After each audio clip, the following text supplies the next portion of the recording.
అదిగో మనకి Al Jazeera చాలా international news agency Kuwait's oil power sites targeted by Iran's drones despite US Iran ceasefire. ఓ పక్క cease fire ఉన్నా సరే ఇరాన్ వెళ్ళి దాడులు చేస్తుంది అని చెప్తున్నారు.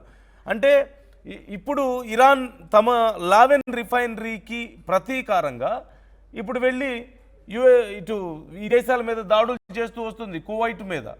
ఈ నేపథ్యంలో ఇప్పుడు కువైట్ ఓ పక్క సీరియస్గా రెస్పాండ్ అవుతుంది. ఒక పక్క సీజ్ ఫైర్ ఉంటే మా మీద మళ్ళీ ఎందుకు దాడులు చేస్తున్నారని. At the same time US and Israel సైతం ఈ విషయం మీద చాలా సీరియస్గా రెస్పాండ్ అయ్యే పరిస్థితులు కనపడుతున్నాయి. ఓ పక్క సీజ్ ఫైర్ అసలు ఉందా లేదా ఇవన్నీ చూస్తుంటే ఈ మాత్రం దానికి సీజ్ ఫైర్ అనే ఒప్పందం ఎందుకు? ట్రంప్ ఏం చేస్తున్నాడు ఇంత జరుగుతుంటే?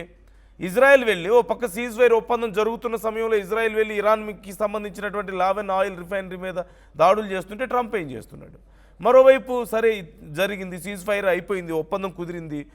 మాకు జరిగిన నష్టానికి మేము చిన్న నష్టం కాదు, around 50,000 to 70,000 of barrels of crude oil ఇక్కడ రిఫైన్ అవుతుంది ఎవ్రీ డే పర్ డే.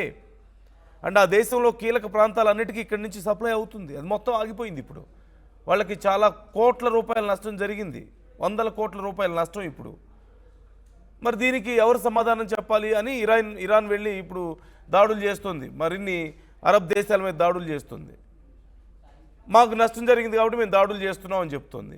ఇటు ఇజ్రాయెల్కి చెప్పలేని పరిస్థితి. ఏంటి అంటే అప్పటికి సీజ్ ఫైర్ ఒప్పందం పూర్తి అవ్వలేదు కదా, అందుకని మేము దాడులు చేస్తామని ఇజ్రాయెల్ చెప్పే అవకాశం కనిపిస్తుంది.